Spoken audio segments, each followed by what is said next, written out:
Hello, welcome, Cabbage here.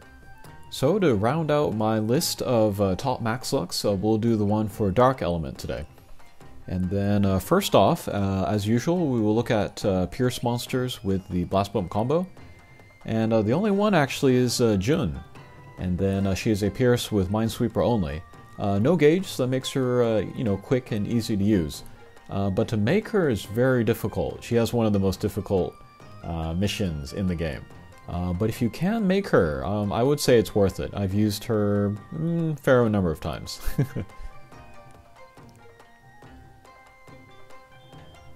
Okay, next up, let's look at bounce characters with no gauge and the Blast Bump combo. And then that would be Inari. And this one might be a surprise. Super duper old character, just 3 digits in the Monsterpedia. But HP and speed are pretty good. And then he's got a Fiend Slayer L. So if you can find a quest without a gimmick, and then also like Fiend monsters in there, he would be perfect. But yeah, he's got the Blast Bump combo, and then he's super duper easy to make. So Inari, he could be worth making. Okay, another bounce with the Blast Bump combo is going to be Yeti. And then she's a bounce with null damage wall in the Blast Bump combo. And then speed is very good, over 400. That's really good for a bounce monster. And then her quest is also really easy. There's lots of gimmicks, damage walls, mines, warps, and blocks. But I think if you can bring like a null damage wall and null block, that might be enough. So, Yeti. Evolution. Okay, next is one of the better max looks in the entire game, and that is Anko, the Ascension version. And then she's dark, bounce, no gravity barrier, no warp. And she's good for lots of quests, even including like very high level quests, like Kanan or the new Raudura, the Gozetsu quest for light. And yeah, I've used her a number of times. She's good for easy quests as well, because her bump combos, those are like spread bump combos, so they can hit lots of guys, good against scorpions as well. Okay, next up is Giggle, and then she's cool because both of her forms are good and usable. One is a bounce, one is a pierce. They both have the null damage wall and then the weak point slayer. So depending on like what you need for a quest, you could slide her back and forth, and then yeah, get some good damage from her. So Giggle. Okay, from here we're going to kind of look at some funky picks. Dark has kind of a lot of funky max looks. The first one is going to be Agravaine here. And then he's a Pierce with null gravity barrier Slayer M, and then no gimmick abilities. He does have an 8-turn strike shot though, which gives him immunity to damage walls, gravity barriers, warps, and mines. So that's pretty cool. The 8-turn null everything strike shot is pretty useful. And then on top of that, he has the Slayer.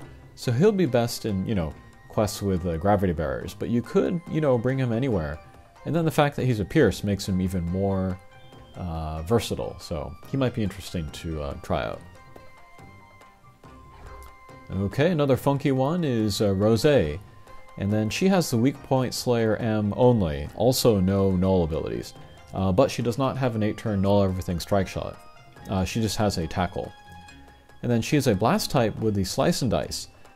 So if you can somehow get her attacks into a weak point, that will be a big amount of damage.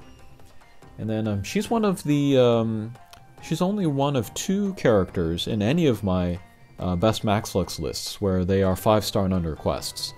But for Rosé, it's kind of an annoying quest. You have to bring like a shield breaker, I think. Break all the shields, and then you can do defense down on the boss. So yeah, bring some shield breakers, and then maybe make this max luck if you like. Okay, and then the other character that is a 5-star and under quest, this is Gishin Anki. And I was surprised because he's really good actually. He is a Pierce with flight and null block. That's a very nice double null sling style combination. Stats are okay, except for attack, which is low.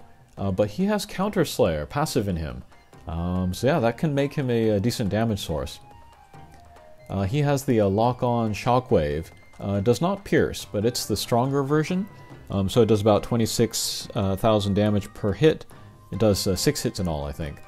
And then a homing strike shot, which is not my favorite. But yeah, maybe could help him avoid damage wall or something. But yeah, Pierce with the double null ability, still pretty rare. So yeah, as you can see, I'm working on making him.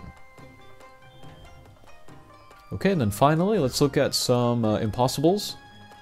First one is Tuxedo, and then she's still one of the best in the game. And then she's from that first impossible wave, so she'll be in the library, and then these days she's pretty easy to make as well. But yeah, I still use her a lot. It's surprising how often I use her. She was my max luck to make Tai Shakten, and then Tai Shakten is a deity, and Tuxedo has the deity slayer, so that was awesome.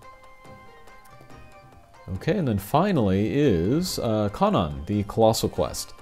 Her quest is difficult, and it can take a while. The more of Kamui that you can bring, the easier it is. But yeah, as you can see, I've used her a ton. And then I got her a hero scroll, and I put the Kin Strength Ableberry on her. And then she's got a triple null, the null warp, null damage wall, which is already pretty versatile. But then she has the magic circle boost, which basically works like a null magic circle. But yeah, the triple null, and then one of those being pretty rare, makes her very, very versatile and useful. And then a bump combo and the strike shot, those are both pretty strong as well, good sources of damage. So she can be a good support for you, and then also a source of damage.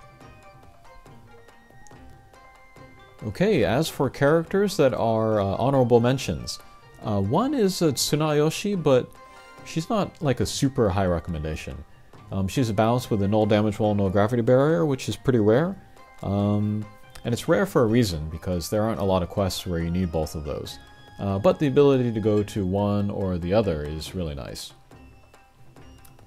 And a limited character that was really good is Carol, Pierce with Flight and Null Gravity Barrier. And I've used her a fair number of times. It's a versatile double null ability. And then the strike shot is kind of unique. The first wall she hits will get a healing wall. And so she was useful for me to make the max look of Elish Kigal, since there are no hearts in there. And then next honorable mention, another limited character. This is an old one, but Death's Arc plus the Ninth Angel from the Evangelion collaboration. But basically pretty much the same as the regular Death's Coil, just a power type bounce with the Null Gravity Barrier, with the Blast Bump combo. But he has the AT Field, which is like a weaker version of Lucifer's Barrier. So you can block some like preemptive attacks, or like poison, or ability disable, or whatever. So yeah, he's pretty cool. And then finally, the honorable mention that was pretty recent was Tuxedo Mask. And then he's pretty great. He's a Pierce with Null Gravity Barrier, no gauge, and the Blast Bump combo. A lot of things that I look for in a max luck. He has the critical luck skill as well, so he can do some good damage once in a while. And yeah, he's pretty cool. I was a semi-fan of Sailor Moon when I was in junior high, I think, because it was playing on TV then. Alright, so that was a look at the top dark max lucks, and then that will round out my 5 lists. You can go back and look at the other elements if you like. And then I think to cap off the series, I'll do a list of the top 10 of like any element, and then I'll also talk about like what order you want to go get them. Okay, hopefully these have been interesting, and thanks for watching. We'll see you again. Take care.